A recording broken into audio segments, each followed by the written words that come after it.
Welcome back to Haunted Index, where every story hides a shadow waiting to be uncovered. Tonight, I've got 3 chilling tales that will send shivers down your spine. So grab your headphones, turn off the lights, and let's dive straight into the first one. The Day the Dead Came Back. My friend Malcolm was one of the first to fall during the spring offensive. It still feels wrong to write those words. Wrong because he was more than just another name for the casualty lists, more than another fading photograph that a widow might keep tucked inside a prayer book. He was flesh and blood, laughter and temper, a husband and a father of 2 boys who would never again wrestle in the garden with him. I remember the last time I saw him alive. He was huddled beside me in the trench, rubbing the mud off his bayonet and trying to tell a filthy joke about a French barmaid. His voice was hoarse from weeks of smoke and shouting, but he still smiled like he used to, the way he always had back home in Kent.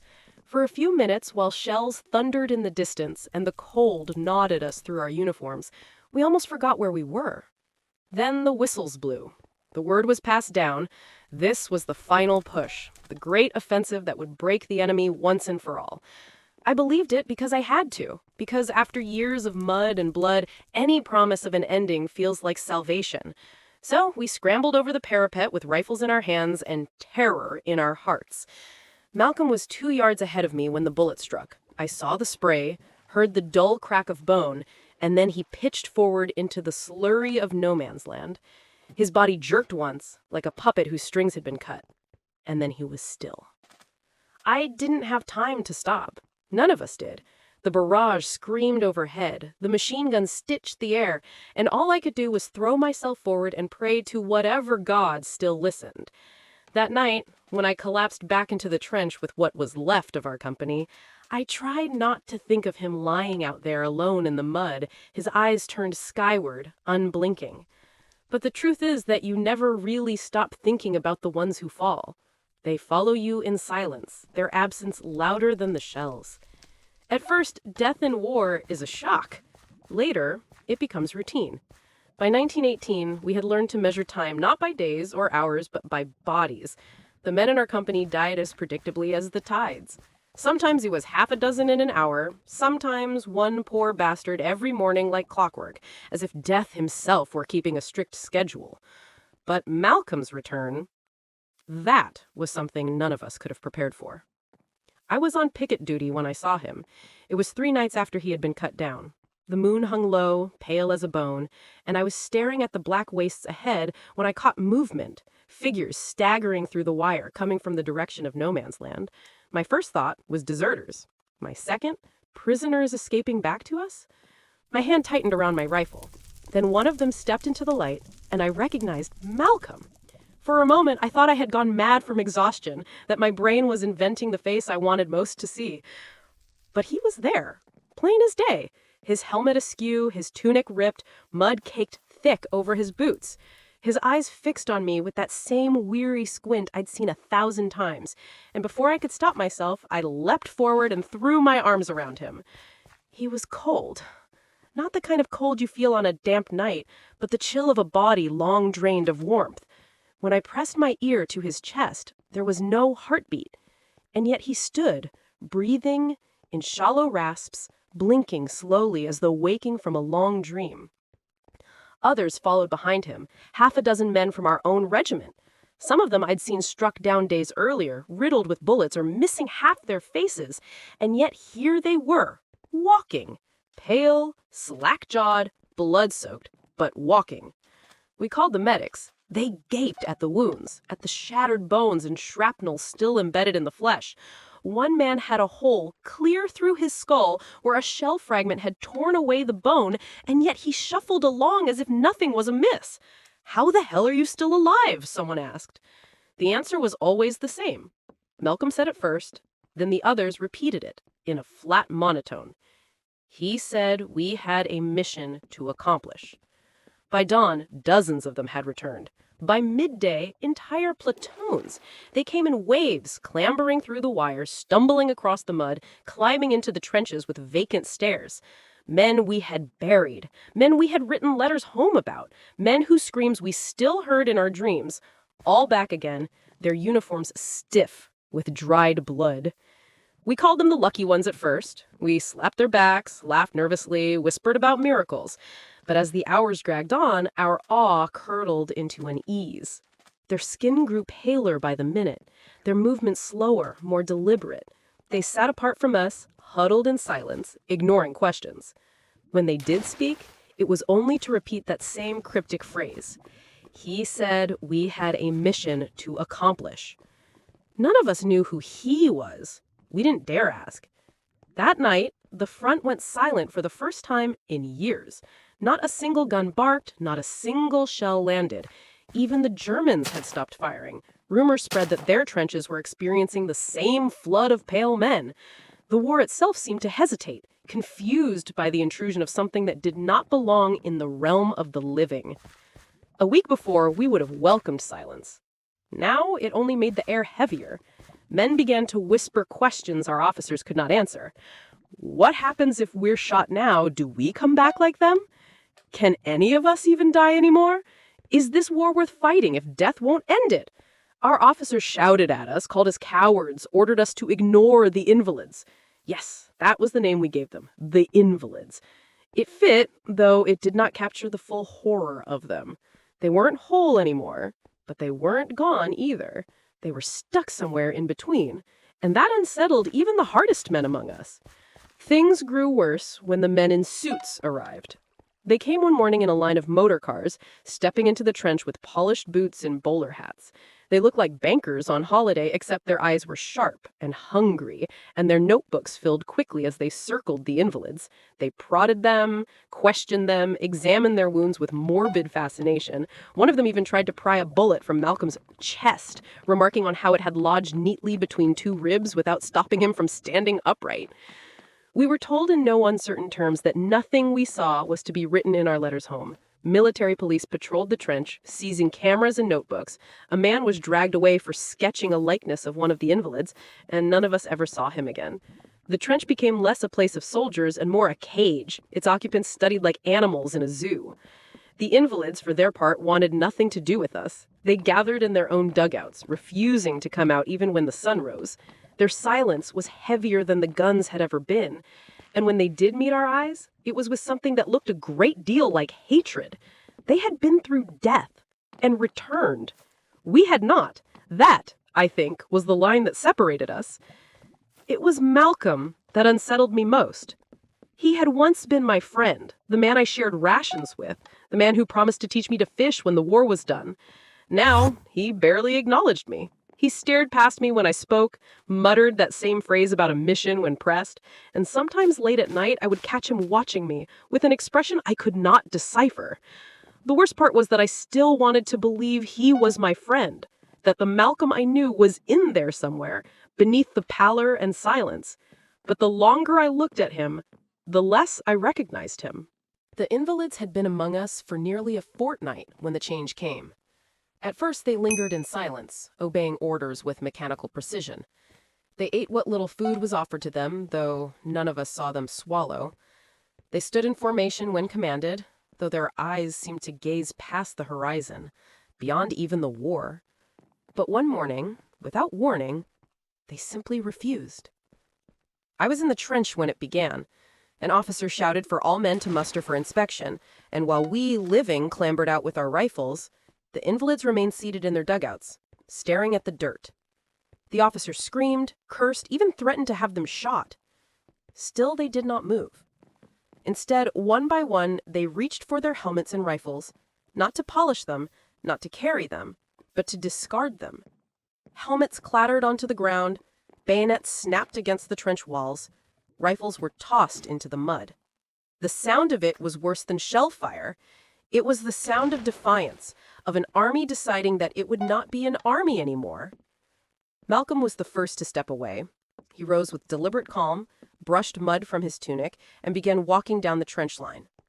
Others followed. Within minutes, the invalids had formed a slow-moving column, marching not toward the front, but toward the rear, back the way we had all come months before. I should have stopped him. Should have grabbed him by the arm, begged him to stay, demanded to know what he thought he was doing. But I couldn't. My voice failed me, and my feet felt rooted to the earth. All I could do was watch as my friend, my once friend, led the dead away. The officers panicked. Orders were shouted, whistles blown, military policemen rushed to block the column, waving revolvers and rifles. But the invalids walked on as though the threats were smoke drifting past them. We enlisted men did nothing. Some of us stared in mute horror, others in awe. A few even whispered that perhaps this was the right thing, that perhaps the invalids were wiser than us for turning their backs on the war. The standoff might have ended in silence if not for the young lieutenant. He was new to the front, his uniform still neat, his boots barely muddied. His jaw trembled as he drew his revolver and stood in the path of the column. His voice cracked as he barked threats. "Get back to your posts! I'll put every one of you down again if I must!" The invalids did not answer. Their boots pressed steadily into the mud, carrying them forward like a tide. The lieutenant's hand shook, but he steadied it against his chest, leveling the revolver at the man in front, Malcolm. Another step, and I fire! The world seemed to hold its breath. I could hear my own pulse in my ears, the rasp of my breath. Around me, men gripped their rifles but did not raise them. Nobody wanted to be the one to decide what came next. Malcolm took that step. The gunshot cracked like thunder. We all flinched. When the smoke cleared, Malcolm was still standing. The bullet had torn through his eye, leaving a dark hole where the socket had been. Blood dribbled down his cheek, but he did not falter. He reached out, calmly, and placed his hand on the revolver. The lieutenant froze, unable to move as Malcolm pried the weapon from his grip with the ease of a father taking a toy from a child. Then Malcolm turned, dropped the revolver into the mud, and continued walking. The column followed, stepping around the stunned lieutenant as though he were nothing more than another corpse in the dirt. None of us moved to stop them. None of us could. That was the last I ever saw of Malcolm. Reports filtered back over the next few days. Columns of invalids marching along the roads, through villages, across fields. Soldiers and policemen tried to halt them, but bullets and bayonets had no effect. They did not retaliate, but neither did they stop. They marched onward with single-minded determination, following some path only they understood. Governments panicked, generals raged, priests were called to bless the dead, doctors to dissect them, scholars to explain them, but no one could. In the meantime, the living soldiers sat idle in their trenches. The guns fell silent, the shells ceased. It was not an armistice, not exactly. It was something stranger. Both sides watched as their dead walked away, and both sides found their will to fight crumbling with them. Within a week, the war was over. Not with victory, not with surrender, but with silence. The ceasefire became official soon after, though none of us needed the papers to tell us so. We already knew. We had seen the world change before our eyes. For the rest of us, life moved on in a kind of limbo. Some men cheered, others wept. Many simply stared blankly at their boots, wondering what we were supposed to do now. Was it truly peace, or was it only the pause before some greater horror? The invalids were gone, but their absence was louder than any artillery barrage. We heard rumors of them in crossing borders, wandering into cities, appearing on church steps or outside government buildings. None of them spoke, none of them fought, none of them died.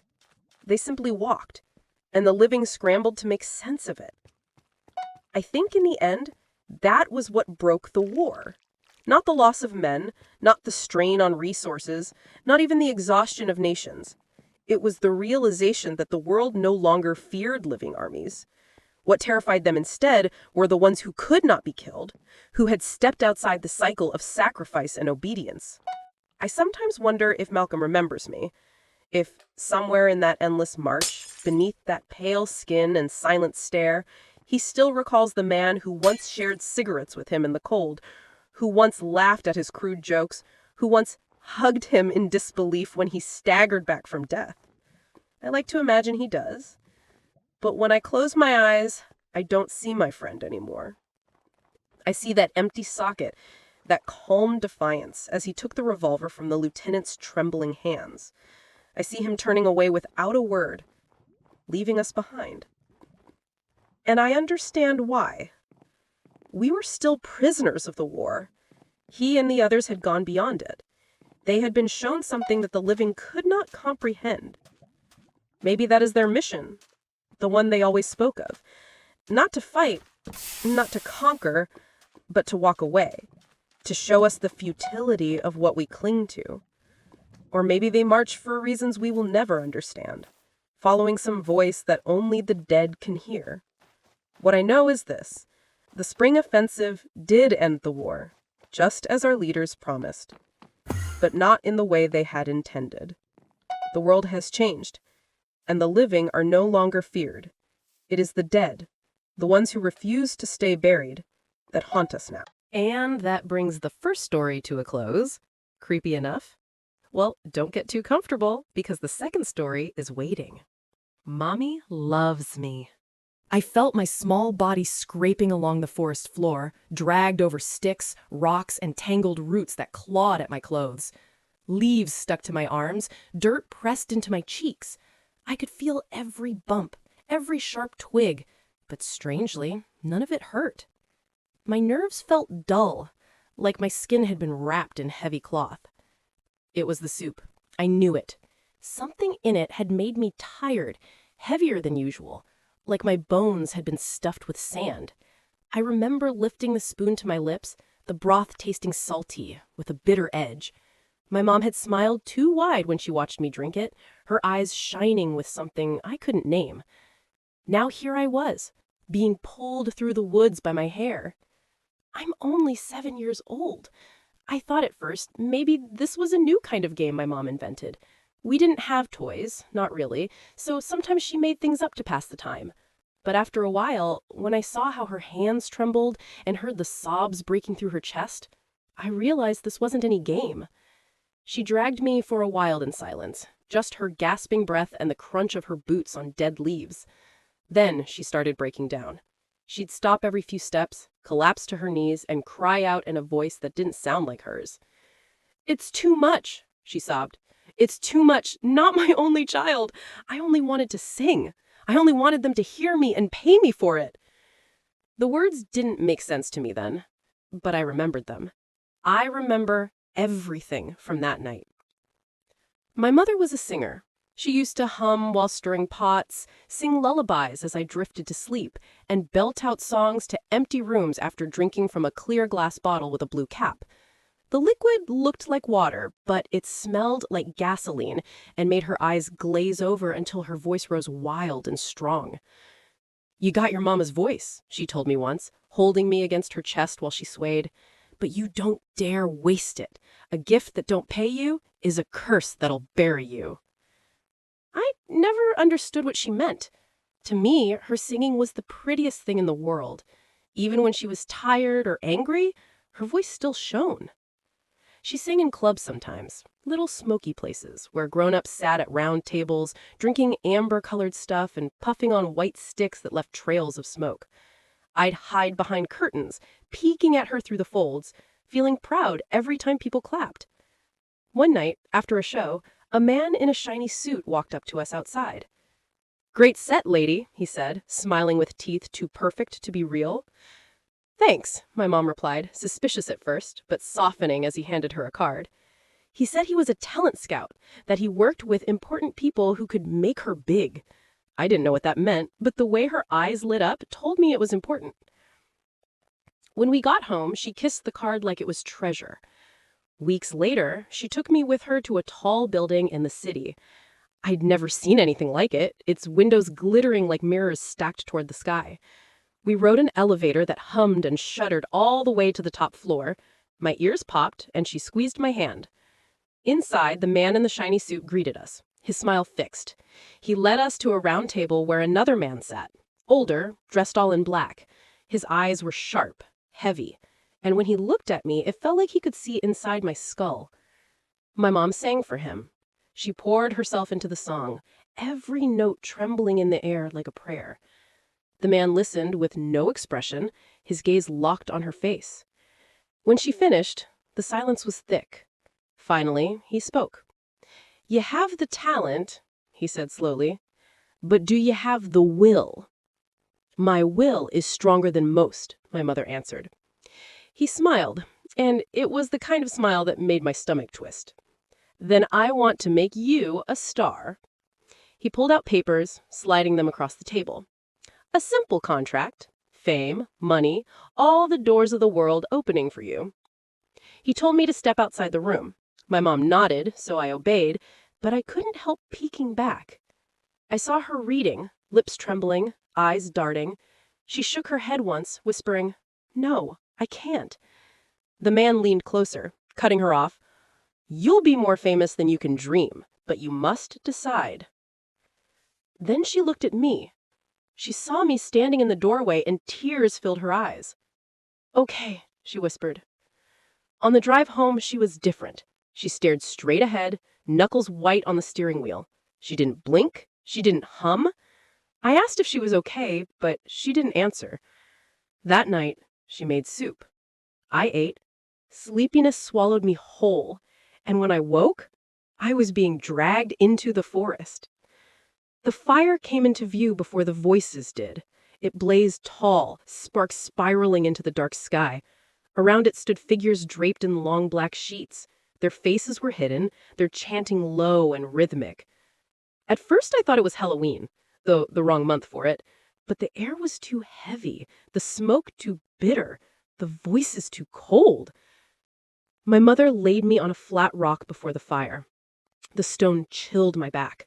The black-sheeted people circled us, their voices growing louder, chanting words I didn't know, but recognized from church services. Latin. Then I saw the thing behind the flames, a serpent statue, carved from wood and painted blood red, taller than any man. Its wooden eyes seemed alive in the firelight, watching me. One of the hooded figures stepped forward and holding out a knife.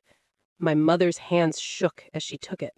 His voice rumbled, "Make your offering for your reward." The chanting grew feverish. My heart pounded.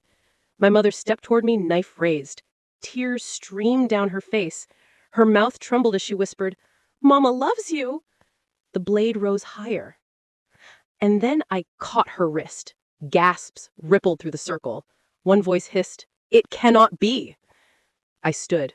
My body felt light, my arms strong. My mother stared at me in horror, the knife trembling in her hand. "No," she stammered. "Wait, stop, no!" She thought she was still my little girl, but she didn't know about him, about the friend who had warned me. His name is Lucifer. It started with a book my cousin had given me, a tattered old thing about summoning angels. Most of it was nonsense, but I tried one of the chants out of curiosity. That night, a figure came to me in a dream that felt more real than waking. He wasn't like the angels from Sunday school books. He had wings, yes, massive and black, spreading wide behind him. His hair shone gold, long and bright, but his halo was cracked and gray, humming with strange light. His eyes glowed green like glass catching the sun. He said my mother would try to kill me. He showed me visions, her dragging me into the woods, her lifting the knife. He told me if I prayed to him, not to the God my mother always spoke of, he could protect me, he could give me strength. I believed him. I whispered his name when I was alone. I practiced the little tricks he showed me, lifting pebbles without touching them, bending spoons with a thought. And now, when the knife came down, I was ready. The robed figures staggered back as heat surged through me. I whispered the words my friend had taught me, a curse wrapped in fire. Flames burst outward in a circle, devouring the black robes in seconds. Their screams were brief before the blaze swallowed them whole, leaving nothing but ash on the wind. The serpent statue cracked and toppled into the fire. My mother dropped the knife, collapsing to her knees. "Please," she begged, eyes wide. "Please, baby, don't! I didn't mean it! I love you! I love you!" The ground split beneath her. A pit opened, glowing with fire so hot I felt it on my skin. Smoke poured upward, carrying the smell of brimstone. I raised my hand. She floated into the air, thrashing, sobbing. "I know," I told her, my voice calm, cold. I know. Mommy loves me." And with a flick of my wrist, I cast her down into the fire. The forest went quiet. Only embers crackled. I stood alone on the rock, smoke rising around me. For the first time, I wasn't afraid. For the first time, I felt powerful. Lucifer's shadow spread across the trees, and I knew he was watching. I knew I was no longer just a little girl. I was something more, something my mother could never understand. The second tale leaves a mark, doesn't it? But we're not done yet. Brace yourself for the third and final story. Every graduation day, my friends and I are brutally killed by a woman in a black suit. 1 elephant, 2 elephants, 3 elephants. My voice is shaky, whispering into the stale air, but it's all I have. Counting elephants used to be my shield against the dark when I was a child, lying awake in my room, terrified of the shadows stretching across the walls. If I counted, I wasn't afraid. If I counted, the monsters stayed away.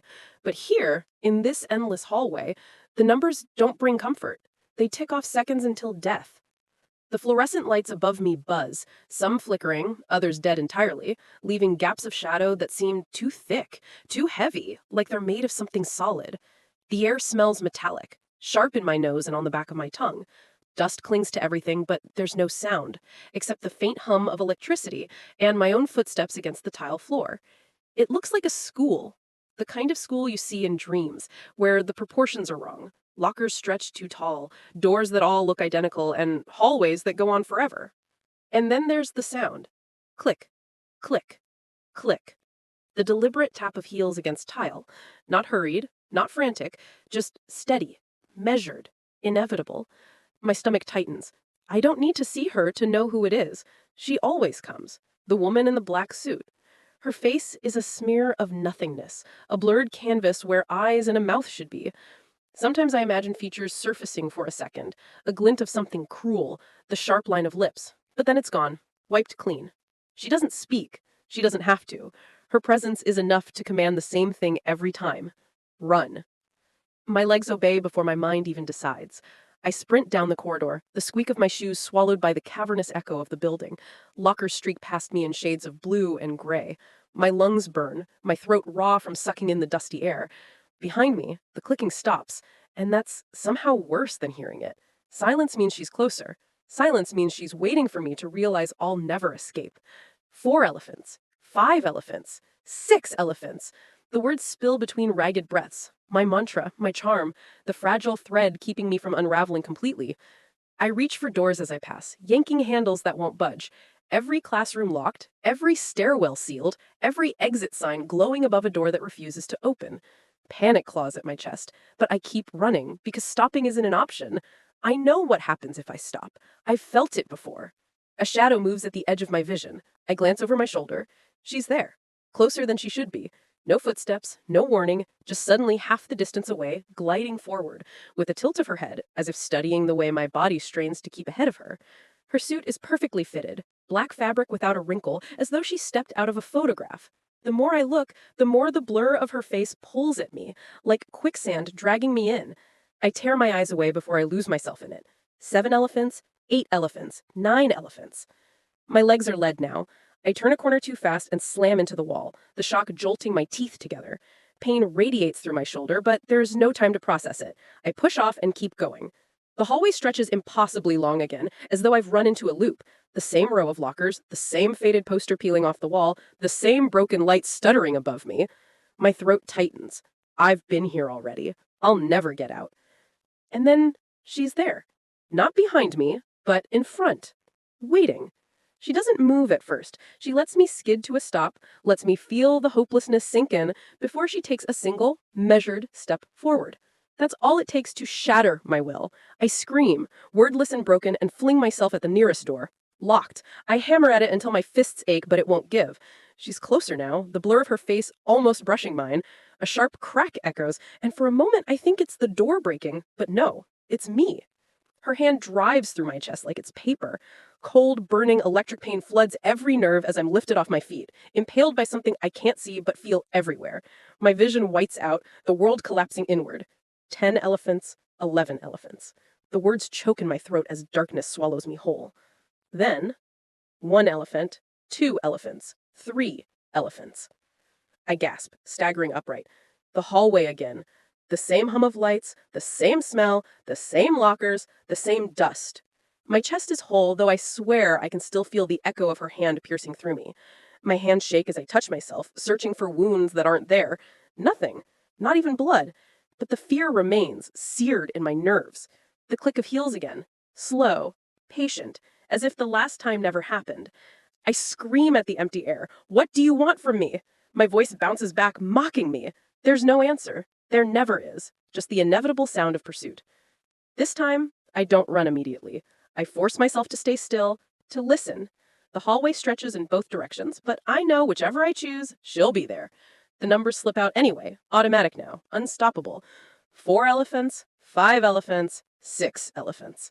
They taste bitter, useless, but leaving them unsaid feels worse. The fluorescent lights flicker hard, plunging the hall into stuttering shadow. Every flash of brightness reveals her in a different position, far away, halfway closer, almost beside me. The gaps between flickers make my stomach twist.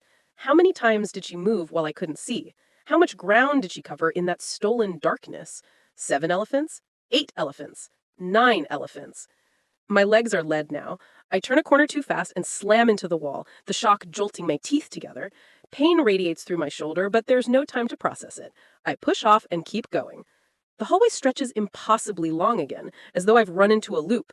The same row of lockers, the same faded poster peeling off the wall, the same broken light stuttering above me. My throat tightens. I've been here already. I'll never get out. And then she's there. Not behind me, but in front. Waiting. She doesn't move at first. She lets me skid to a stop, lets me feel the hopelessness sink in before she takes a single, measured step forward. That's all it takes to shatter my will. I scream, wordless and broken, and fling myself at the nearest door. Locked. I hammer at it until my fists ache, but it won't give. She's closer now, the blur of her face almost brushing mine. A sharp crack echoes, and for a moment I think it's the door breaking, but no, it's me. Her hand drives through my chest like it's paper. Cold, burning electric pain floods every nerve as I'm lifted off my feet, impaled by something I can't see but feel everywhere. My vision whites out, the world collapsing inward. 10 elephants. 11 elephants. The words choke in my throat as darkness swallows me whole. Then, 1 elephant. 2 elephants. 3 elephants. My voice is already hoarse from repeating it, but I can't stop. The cycle resets, but the fear doesn't. My body remembers the deaths even if it heals them. I remember suffocating, breaking, bleeding over and over. I want to wake up. I want it to end. But there is no end. Just elephants, just the woman, just the hallway. This time, something new waits at the end of the corridor. A figure. Not her. A boy. Familiar in a way that makes my chest ache. He's leaning against the lockers, smiling like we're meeting between classes. Harry. My Harry. For a moment, relief floods me so strongly I almost collapse. I run toward him, whispering his name. He doesn't move at first, just watches me approach, hands shoved into his pockets, the faintest tilt of his head. Harry, thank God, I sob. She's here. She keeps killing me. We have to go. He pulls his hands free. Something glints in the flickering light. Not comfort, not safety. A knife. His smile widens, but it doesn't reach his eyes. He says, sorry, and plunges the blade into my stomach. The world breaks apart. 1 elephant, 2 elephants, 3 elephants. 1 elephant, 2 elephants, 3 elephants. My throat is raw, but I can't stop whispering the words. They rise out of me like a reflex, the only lifeline I have left in this endless carousel of death. Every time I open my eyes, I'm back in the hallway. The lockers, the humming lights, the dust in the air, the smell of metal, the weight of dread pressing on my skin. She'll come. She always comes. But the next time is different. Subtle at first. When the lights flicker back on, there's a door standing slightly ajar down the hall. I freeze. That door has never been opened before. My heart lurches with something dangerous. Hope. The black suit woman isn't visible yet, though I hear the faint echo of heels somewhere in the distance. Click, click, click. My body wants to run, but for once there's somewhere to run to. I sprint for the door. It groans as I shove it open, the hinges screaming in protest. Inside is a classroom. The smell hits me first. Not dust this time, but chalk and old paper. For a second, the scene looks normal. Rows of desks, a blackboard streaked with faded equations, sunlight streaming in through tall windows. Sunlight! My chest tightens at the sight of it. I haven't seen sunlight since when? I can't remember. The light warms my skin, convincing me that maybe this time the loop is different. And then I see them. Students. Kids hunched over desks, writing in notebooks, some whispering, some staring straight ahead. My mouth goes dry. Their faces are wrong. Not blurred like hers, not completely gone, but unfinished. Like wax figures sculpted in a hurry, features drooping and asymmetrical. Their eyes, though. Their eyes are too clear, too sharp. Every one of them flicks toward me the moment I step inside. Dozens of gazes pin me in place, dissecting me, dissecting the tremor in my legs, the twitch of my fingers. "Help me!" I manage to whisper. My voice cracks. In unison, they smile, rows of uneven teeth stretching too wide, too white, too many. My stomach lurches. I stumble backward toward the door, but the sunlight vanishes all at once. The windows go black, reflecting nothing. The air hums with static like an old TV, and the air thickens, heavy, pressing against my lungs. Click, click, click. The sound of heels. She's here. I bolt out of the classroom, slamming the door behind me, my pulse thundering so loud I can barely hear the elephants tumbling from my lips. 4 elephants, 5 elephants, 6 elephants. The hallway is darker now, shadows creeping up the walls like spilled ink. I know she's close even before I see her. The blur of her face pulls at my eyes, demanding I look, demanding I give in. And then, as sudden as a lightning strike, she's gone. The silence is unbearable. My legs buckle, my hands clutching my head. "Where are you?" I scream into the emptiness, my voice bouncing down the endless corridor. The reply isn't hers. "It's not real," a voice says softly behind me. I whip around. Harry, standing only a few feet away, knife gone, hands empty. His face is normal this time, his hair messy, his mouth soft, his eyes full of something that almost looks like love. My chest twists. "You stabbed me," I hiss. He flinches like I slapped him. "No, that wasn't me. I would never—" He takes a step forward, palms raised. "You're trapped, that's all. None of this is real. You just have to stop playing by the rules." "What rules?" I choke out. My body trembles with rage and confusion. He looks over my shoulder. I don't want to, but I follow his gaze. The black suit woman is at the far end of the hallway, still as a statue. She doesn't move, doesn't speak, just waits. "She wants you to run," Harry whispers. "Every time you run, you give her what she wants. That's why you keep dying." I shake my head. "She kills me no matter what I do." "Have you tried not counting?" His voice sharpens suddenly. Too sharp. The words punch through me. My lips part, but the elephants keep spilling out against my will. 7 elephants. 8 elephants. 9 elephants. My voice quivers, but I can't stop. "I can't," I whisper. His expression changes. Cold now. Detached. He lowers his hands, and in one blink, the knife is back in them. I stumble backward, hitting the lockers with a metallic bang. "Then you'll never leave," he says simply, and drives the blade forward. Pain. Collapse. Darkness. 1 elephant, 2 elephants, 3 elephants. When I open my eyes, I'm on the floor. Not the hallway this time. A gymnasium. The wood beneath me is polished, gleaming under high fluorescent lights. Basketball hoops hang at either end, nets swaying faintly, though there's no breeze. Bleachers stretch up into shadows, too tall, too steep, vanishing into black. The air smells like sweat and varnish. For a second, relief bubbles up. It's new, a change. And then I notice the bodies. Rows of them, sitting in the bleachers, all staring down at me. Hundreds of faces, blurred like hers, but every one of them grinning. The sound hits me next. A slow, rhythmic clap. In unison. Clap, clap, clap. The sound rattles the floor beneath me, syncing with the frantic beating of my heart. I scramble upright, spinning in a circle, searching for a way out. There are doors at either end of the gym, but both are chained shut, heavy locks glinting in the 2 bright lights.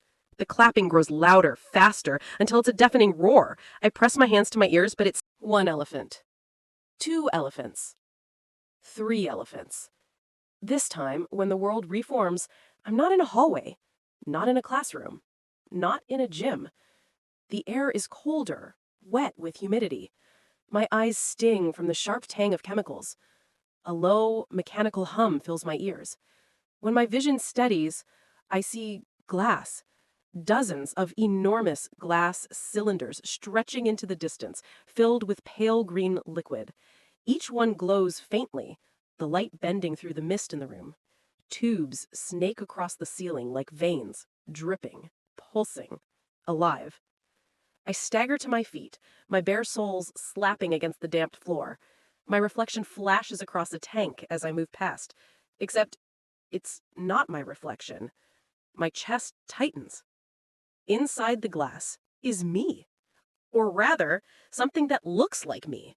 A body suspended in the liquid, eyes closed, hair floating like seaweed, pale skin marred with bruises and cuts, lips slightly parted as though whispering something, even in sleep. My stomach twists violently. I slam a hand against the tank. The body inside doesn't stir. I force myself to look at the next one, and the next. Every single one holds a version of me. Some look almost perfect, intact, resting, peaceful. Others are ruined, mangled, disfigured. One has no face, just a smooth, blank surface where features should be. Another is bloated, skin splitting at the seams. Another has eyes wide open, bloodshot, staring directly at me, mouth frozen in a silent scream. The hum deepens. The floor vibrates under my feet. I spin around, dizzy, nausea clawing up my throat. Beautiful, aren't they? The voice slithers through the air like smoke. I know it before I see her. The woman in the black suit. She steps out from behind a row of tanks, her heels clicking lightly against the damp floor. My chest seizes. Her face is still blurred, smeared into obscurity, but now I can sense her expression, even if I can't see it. She's smiling. What are they? I croak. My throat feels lined with glass. Her head tilts just slightly. Attempts, she says, her voice soft, melodic. Versions of you that didn't survive the process. I shake my head violently. Process? What process? What is this? You volunteered, she replies. Her tone is casual, almost mocking. You wanted to know. You wanted to go deeper. I didn't... My voice cracks. I can't finish. Something moves at the corner of my vision. I whirl. Harry stands at the far end of the row, his face half lit by the sickly glow of the tanks. His eyes dart between me and her, conflicted. He looks almost guilty. Tell me what's happening, I scream, my voice bouncing off the glass. The sound of it echoes like I'm underwater, distorted, stretched. Harry takes a step forward, but the woman's hand flicks up, and he freezes, like invisible strings yanked him taut. She doesn't look at him, doesn't need to. Control radiates from her in waves. You've been looping, she says calmly, like explaining to a child. Dying, waking, running. Each cycle feeds the system. Each fear, each scream, each desperate count. It all sharpens the edges. My breath hitches. The elephants are crawling up my throat again. 4 elephants. 5 elephants. I choke the words back, clamping my jaw so hard it aches. She notices. She always notices. Why elephants? She muzzles aloud, almost to herself. Why numbers? Why not sheep? Or breaths, or something softer? Her blurred face tilts. Do you even remember any more? My chest feels hollow. The truth claws at me, but the memory won't come. Harry suddenly breaks free, rushing forward. His hand grabs mine, hot and trembling. Don't listen to her, he whispers fiercely. She wants you weak. She feeds on it. Her head finally turns toward him, slowly, deliberately. The air seems to vibrate, the tanks rattling faintly in their frames. Harry flinches but holds my hand tighter. You'll kill her, the woman says evenly, just like the others. No, he snarls, not this time. Before I can react, he's dragging me down the aisle of tanks, my feet splashing through puddles, my body slamming into glass as we weave past. The glow flickers violently, alarms blaring overhead now, red light flashing across my skin. I hear her heels echoing behind us, steady, unhurried, but always closer than they should be. We reach the end of the row.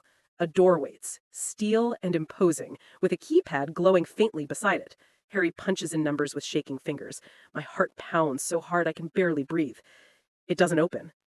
Come on, he mutters, sweat dripping down his temple. He slams the pad with his palm, frantic. It worked last time. Last time? My voice cracks. He looks at me, wild-eyed. There are always last times. You don't remember, but I do. The door hisses. For a second, hope flares, then dies. It's not opening. It's sliding away like melting wax, warping into nothing. My stomach drops. The tanks around us ripple, the glass bending like liquid, reflections twisting into grotesque shapes. She's here. The woman in the black suit steps between us and the warped door, her blurred face inches from mine now. I freeze, paralyzed by the pull of her presence.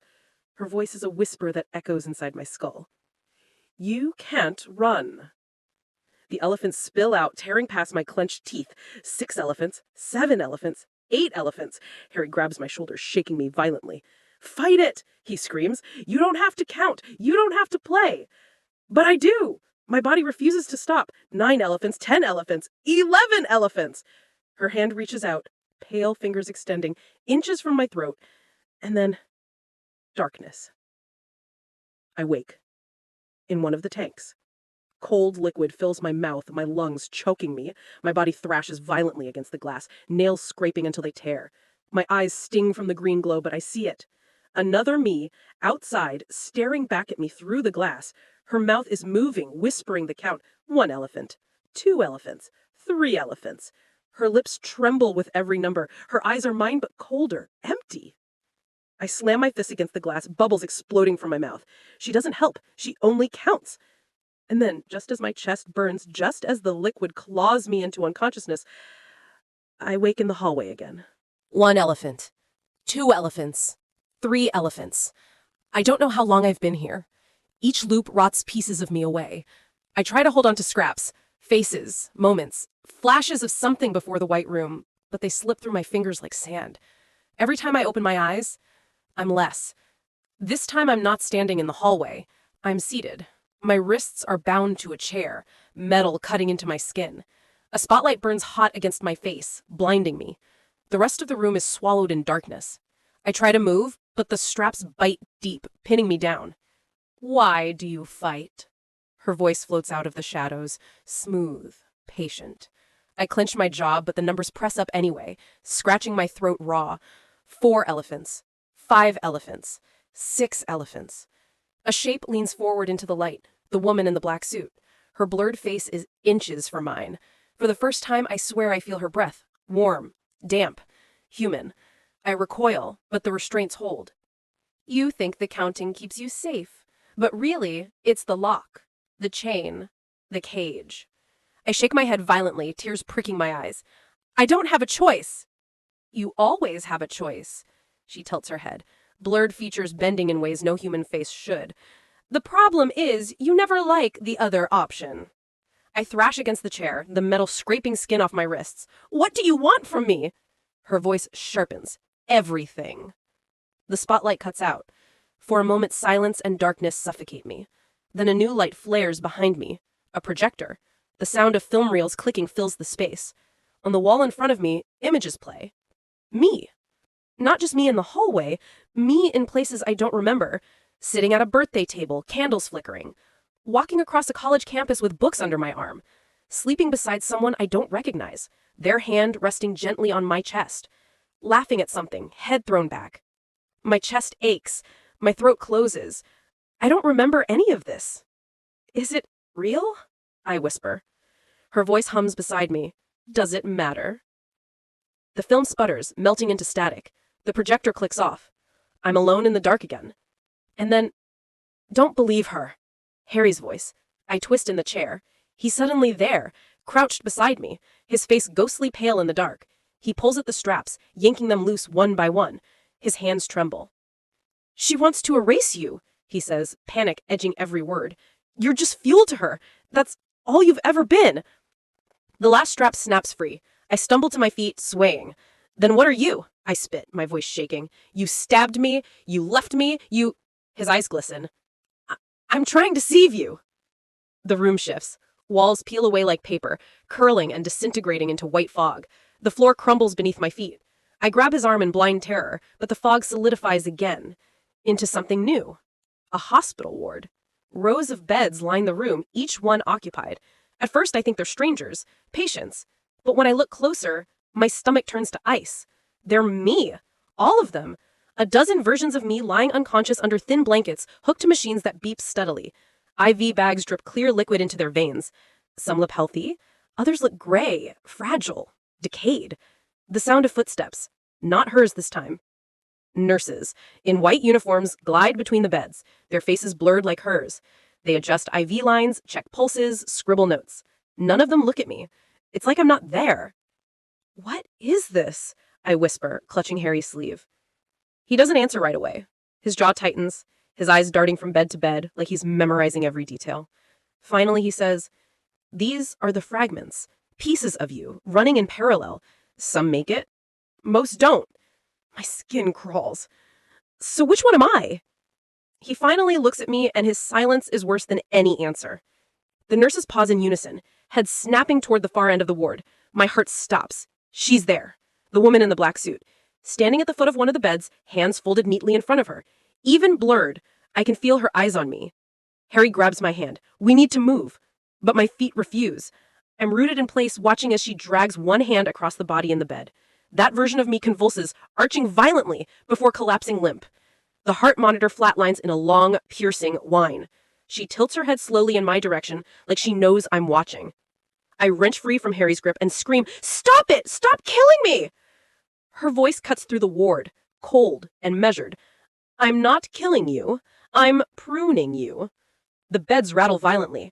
IV bags burst, spraying liquid across the floor. Machines spark, alarms wail. The nurses scatter into the fog, vanishing without sound. Harry shoves me hard, forcing me into a sprint down the aisle. Bodies twitch and seize on either side of me as we pass, every version of me writhing, choking, breaking apart. The ward stretches endlessly. I don't see an exit, only bed after bed after bed. My voice breaks as I stumble forward, lungs burning. The elephants tear out of me uncontrollably. 7 elephants, 8 elephants, 9 elephants. Harry's hand is hot in mine, pulling me faster. And then, out of nowhere, the hallway returns. We collapse against the lockers, gasping. My knees scrape raw against the tile. I taste blood in my mouth. Harry grips my shoulders, forcing me to meet his eyes. "You can't keep playing their game," he hisses. "The counting, the running, the fear, it feeds her. It feeds them." I shake my head violently, sobs tearing out of me. I don't know how to stop. His expression shifts. Something cold slides into his features. His grip tightens, almost bruising. "Then you'll never leave." The knife appears again, sudden and inevitable. My chest lurches. "Harry, please!" His arm arcs down. Pain explodes in my stomach. My scream tears through the hallway. Darkness. 1 elephant. 2 elephants. 3 elephants. 1 elephant. 2 elephants. 3 elephants. The words are no longer whispers. They rattle my bones, scrape my throat, thunder through my skull. I try to stop, but my mouth moves on its own, a marionette pulled by unseen strings. My knees slam into tile as I collapse, body convulsing with every syllable. Enough! Her voice slices through the count like a blade. The black suit woman stands before me, closer than she's ever been. Her blurred face looms inches from mine. I gag on the word 5 before it can escape.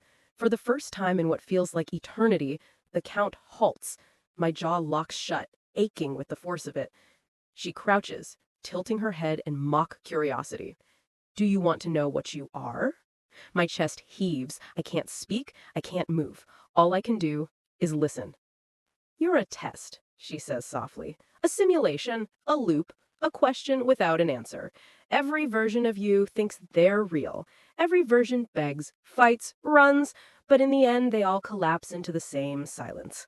I shake my head violently, spit flying. "I'm real," I croak. The sound of my own voice feels paper thin. "I'm real." She chuckles, low and sharp. "Then prove it." The hallway ripples, lockers fold inward, twisting into metal scaffolding. The floor liquefies into black water, rising fast around my legs. Lights shatter one by one, plunging us into dim, throbbing darkness. The world reforms into something jagged, impossible. Fragments of every loop I've endured jammed together. A corner of the classroom, a section of the gym bleachers, a line of hospital beds, a row of tanks. They all stretch into infinity, overlapping and collapsing in on themselves. And at the center of it all, Harry. He stands on a platform of broken tile, knife glinting in one hand, the other reaching for me. His face flickers between versions, kind, desperate, guilty, cruel. Sometimes his eyes are wet with sorrow. Sometimes they're flat and lifeless. The images blur until I can't tell which Harry is real. Come with me, he begs. His voice cracks. Please, before she finishes you. She can't leave, she hiss. She circles me like a predator. She's already mine. Their voices collide in my skull, a storm tearing me apart. My chest burns with panic. My throat spasms with the urge to count, but I force it back, teeth grinding. Blood fills my mouth where I've bitten my tongue. Harry steps closer, the knife lowering. You don't have to keep dying. If you trust me, just this once, we can end it. I want to believe him. I want to believe someone, anyone. But the blade gleams in his hand, and every memory of him stabbing me flashes in my mind like lightning. The woman stops pacing. She straightens, still blurred, still unreadable, but radiating absolute certainty. He's just another fragment, another loop. He'll cut you open like he always does. My knees buckle. My scream rips out, raw and broken. Then what am I supposed to do? Silence. For the first time, neither of them speaks. The only sound is my ragged breathing, the faint drip of water, the hiss of unseen machinery. And then I feel it. A flicker. The urge to count rising again. 1 elephant. 2 elephants. I clamp my jaw shut. My tongue spasms against my teeth, desperate to obey. But I don't. For the first time, I don't. Harry freezes. The knife slips from his fingers, clattering against tile. His eyes widen in shock, then fear. No, he whispers. Don't stop. You can't stop. The woman's blurred face tilts, the edges of her smile curling. She seems almost pleased. The world quakes. Fragments peel away. The tanks shatter, liquid pouring into the black water. The bleachers collapse into splinters. The hospital beds catch fire, flames swallowing them whole. Everything unravels at once. Harry lunges for me, but the floor splits open beneath him. He falls, screaming, swallowed by the void. His voice cuts off like a tape reel snapped in half. The woman steps closer, her form flickering, stretching impossibly tall, impossibly wide, until she's all I can see. Her voice echoes from everywhere and nowhere at once. You stopped. That's the only choice that ever mattered.